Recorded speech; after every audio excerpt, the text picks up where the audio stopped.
showing the appreciation, showing that you care about your employees, even if it's not something that necessarily you care about, but you show that you care about what they feel is important to them, they will reciprocate.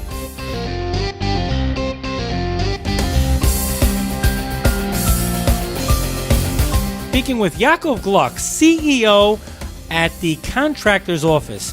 What is that all about? Well, the Contractor's Office, established in 2016, is a full office service firm providing accounting, bookkeeping, payroll, and virtual office services in New York and the surrounding areas. The Contractor's Office is dedicated to providing a comprehensive range of personalized solutions that will allow contractors and small business owners, we're going to discuss that, to run their operations in the simplest, most efficient way possible. On this portion of tonight's show, we will discuss outsourcing non-core tasks in order to enable you to run your business more efficiently, moving money around to get the best bang for your buck, and young entrepreneurship. Yaakov Gluck, thank you for joining me here on Mind Your Business. I love discussing with entrepreneurs the backstory. What was the aha moment that he's like, I ought to establish a company like this?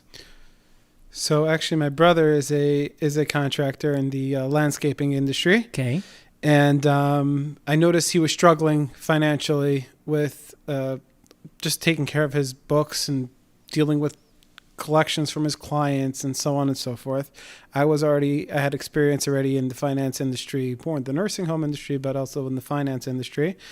And I realized that when I was working for a company that owned a whole bunch of nursing homes, they had a back office that was taking care of a whole bunch of work for a whole bunch of different companies, for different nursing homes. I'm like, why can't I do this for a whole bunch of different companies versus a whole bunch of nursing homes? That's actually a great story. That it was, the whole concept was born to a certain degree out of chesed to your brother. He was running a successful company, but just he was stretched thin. There was only so much that he could do, and in this area, he needed to outsource it. I guess that's the best way to put it.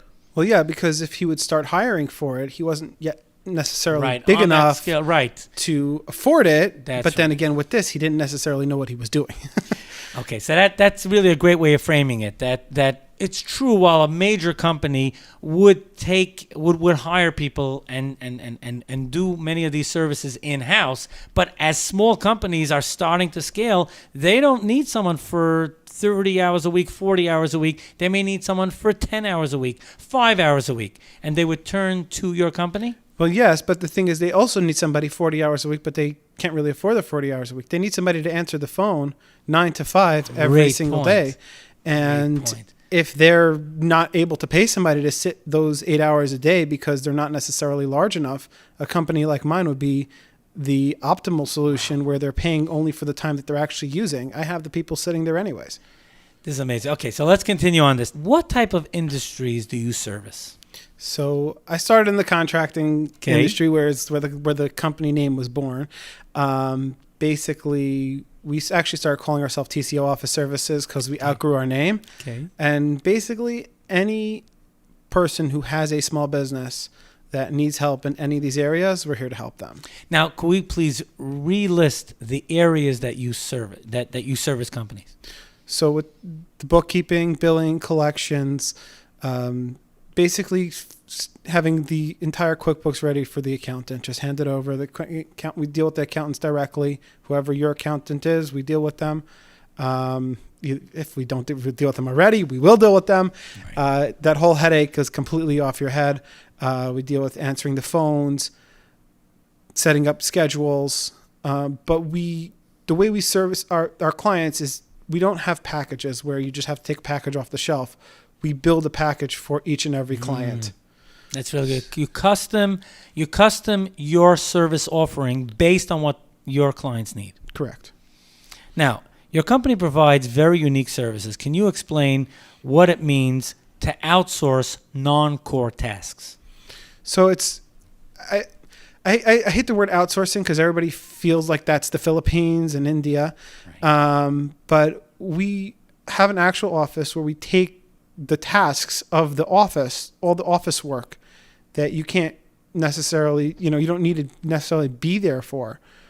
And we take care of all that work. So, for example, if somebody's a plumber or electrician, they're great with their hands. They're not necessarily great with their books. Right. And we'll take care of all the office side. So we'll answer the phone.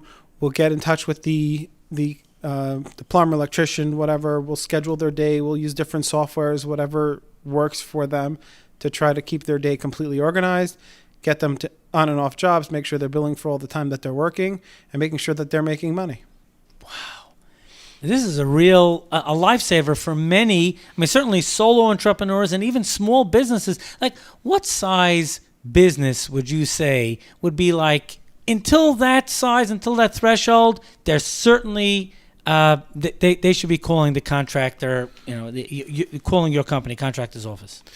So the numbers really don't make that big of a difference here. I have companies that are doing in the millions, and I have companies that are doing very little. Right. Some people, I'm handling their side hustle. They have a job. I'm handling their side hustle so they can actually look like an actual business while they grow. The actual goal is that the company stay with us, and this way they never have to deal with it again. But there's if somebody has the full staff, then obviously they don't need us. There's obviously benefits to having people in your office that, we cannot do. We're not going to go ahead and bring you a coffee when you want a coffee like you do with the normal secretary. It's not physically possible. But as far as being in touch with, with our clients based on whatever service they need. So if they need daily service, need weekly service, need a monthly service, whatever it is that they need, we're there to help them throughout the process. And we always have people who are available to answer any questions as they arise. So I'm going to ask a question that's probably on many people's minds. Do you offer services in terms of a sales team or let's say a back office to handle incoming calls for let's say for an event or a dinner or malava malka, etc.? What is the extent of your services? So we try to stay away a little bit from sales because our staff it's very hard to train somebody to be a salesperson. They're not necessarily salespeople. They're very friendly. They're very nice. They know how to handle collection calls really well. They'll make sure you get your money. They're very positive and like that. But when it comes to sales, it's not really our strong point. And these one-off deals is not usually where we're heading. We're looking for clients who are going to continue service. I mean, we have had companies that we just did answering phones for them. That's all we did, or do.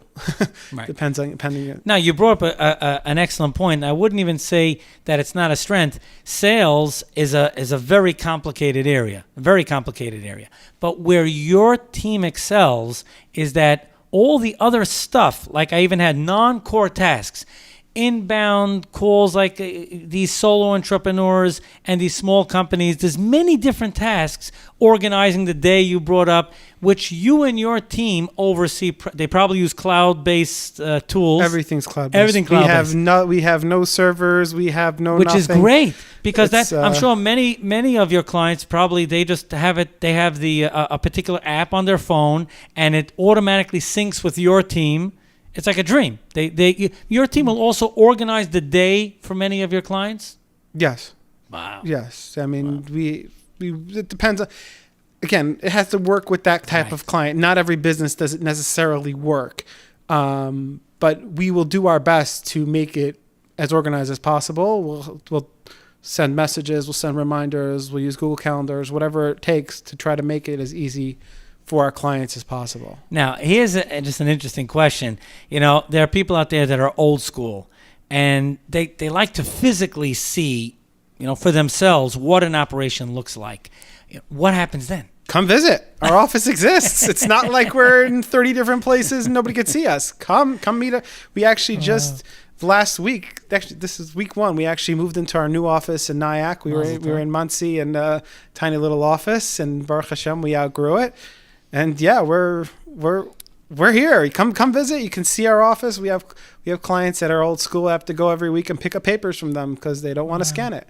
is what it is. I mean, they have a That's dentist another great- office. yeah, that's a great example also that you'll go down because they need boxes to be scanned. That's just non-core tasks that they don't have the need, or they want to train someone to go and deal with it. I won't call them headache work. I won't call those tasks headache work, but Call it headache work. Call it whatever you want. maybe I mean, headache it's the annoying stuff that nobody wants to deal with, but has to get done. Has to get done. Everybody needs to bill for their work, Right. and it's annoying to call people who don't want to pay you. But somebody's got to do it. Let my team do it. How could people find out more about your company? So our website's www.thecontractorsoffice.net. Actually, you can go to .com also. It comes to us. And is there a direct phone number for people to call? So, yeah, there's 844-303-6334. Can you repeat that, please? 844-303-6334. Mind Your Business with Yitzchok Saftlas right here on 710 WOR. I'm glad to have you along. By the way, this segment is going to be up on YouTube. And if you subscribe to our YouTube channel, you are automatically notified when this segment goes live. On YouTube, we're at 710 WOR Mind Your Business. Again, on YouTube, we're at 710 WOR Mind Your Business. Now back to my special guest, Yitzchok Gluck, CEO of the Contractor's Office. And in the before the commercial break, we were talking about the different industries and even company sizes that Yitzchok services. Again, tonight's show brought to you in part by the Contractor's Office. Before I ask you some more questions, Yitzchok, how can people find out more information about your range of services? They can always go to my website, www.thecontractorsoffice.net, www.thecontractorsoffice.net. Well, Yitzchok, you have a very fascinating company because your company is servicing many, many, many other companies. What does it take to run such a company like yours? So the way I look at it is it feels like you have to have the right people doing what they're good at.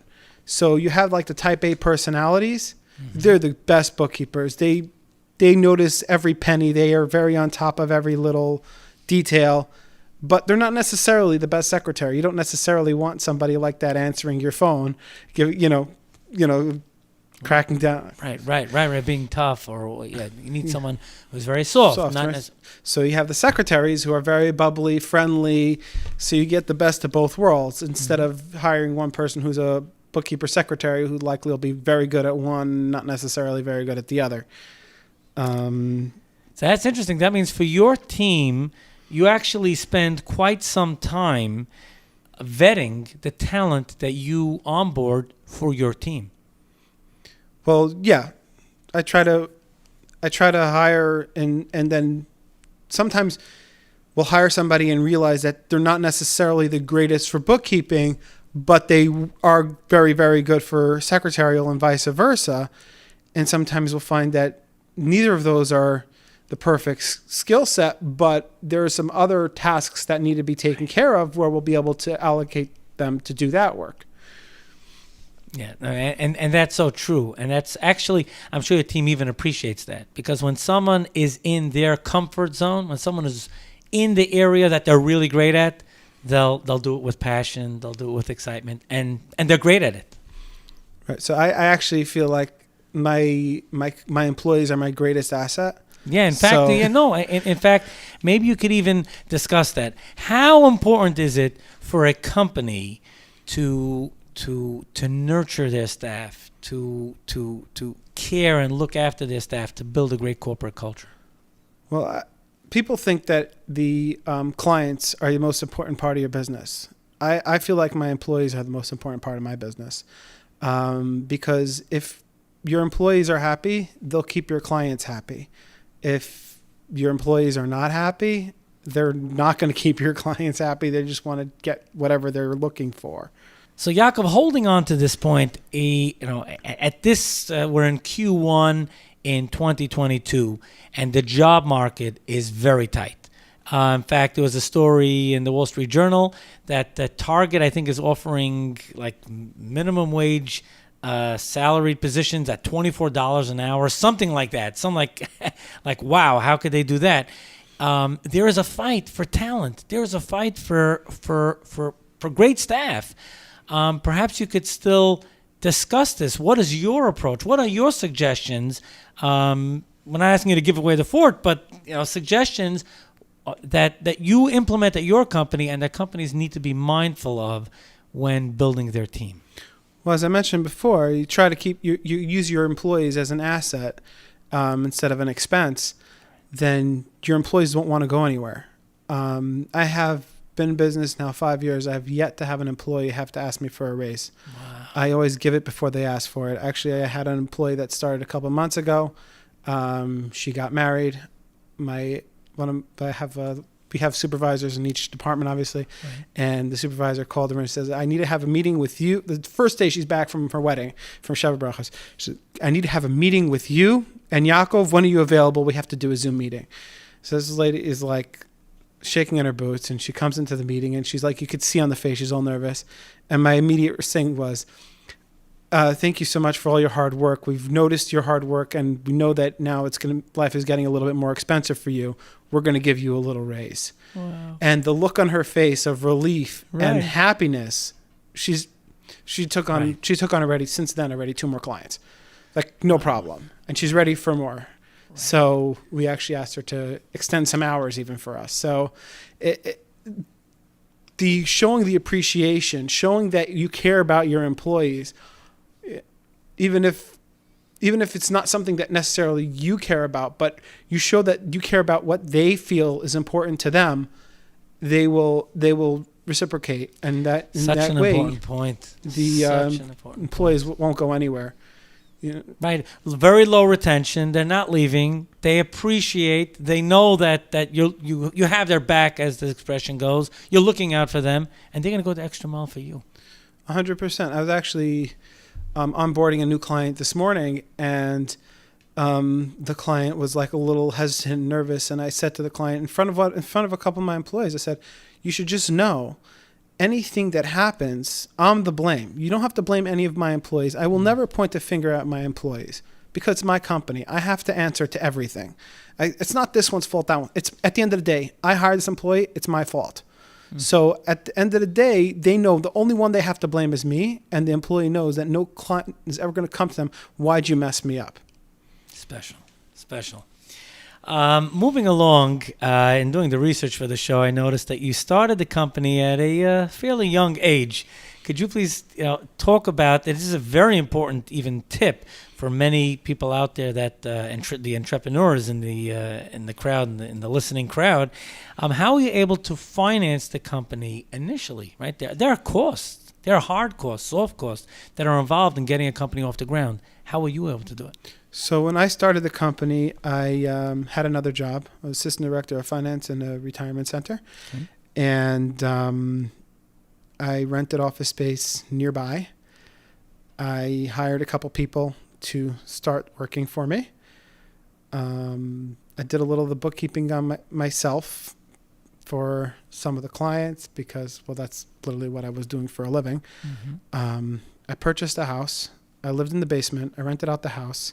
So my mortgage was paid. I lived rent-free for 5 years in order to finance this business. I mean, yeah, it's kind of hard living in a 2-bedroom with 4 kids, but right. At that point, we moved in with 2, but it was tough, but it is what it is. I mean, I'm not up to my eyeballs in debt, and it feels good to know that I'm not going to be paying people back for the rest of my life because I wanted to start a business.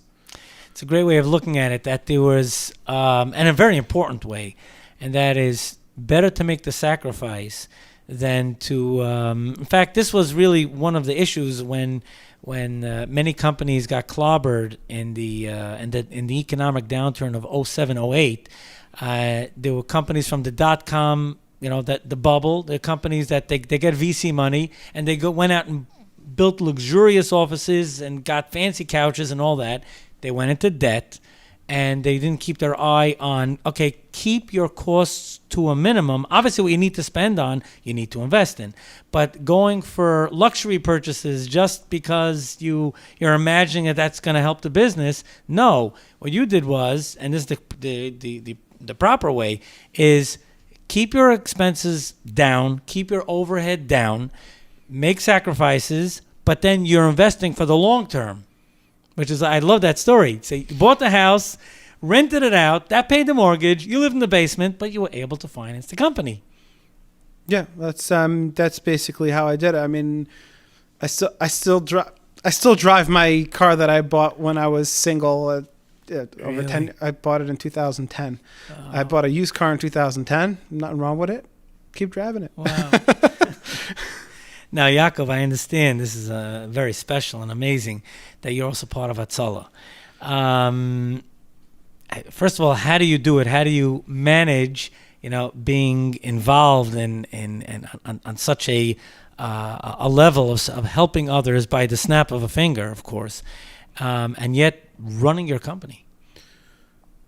So, I kind of built the company in a way where I'm involved with all the emergencies, but at the end of the day, there's nothing on my day-to-day schedule for my company.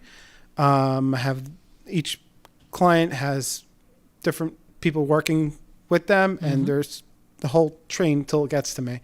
But I want my employees to know that I'm doing this whole business because I care. I care about these small businesses. I care about the owners of these businesses who come into me a lot of times because they don't know the finances side of their business. They're very good with their hands, but when it comes down to the money, they have no idea. I had a client come in who literally showed me his books, and I'm like, you're spending more on your day-to-day expenses than you're making. You need to pull in whatever the number is to actually pay your bills. And just that breakthrough to him was like, oh, wow, I'm really not making enough money. So I said, either we're going to have to work on your pricing, we have to figure out something. Right now, he has 2 trucks on the road and has a team of 4 people working under him, making serious money. And we've been working with him for 4 years. But that's the same concept. Like I feel like, yeah, I may be young and whatever, but I want to leave this world a better place than I walked onto it. Amazing. And if that means taking Hatzalah calls and whatever, I'm not necessarily queasy. So I'll help people. It is what it is. I mean, I enjoy it. Special. Before I let you go, Yaakov, how could people find out more information about the contractor's office? You can always go to the website, thecontractorsoffice.net, or you can call anytime. 844-303-6334 is our 800 number, and looking forward to working with you.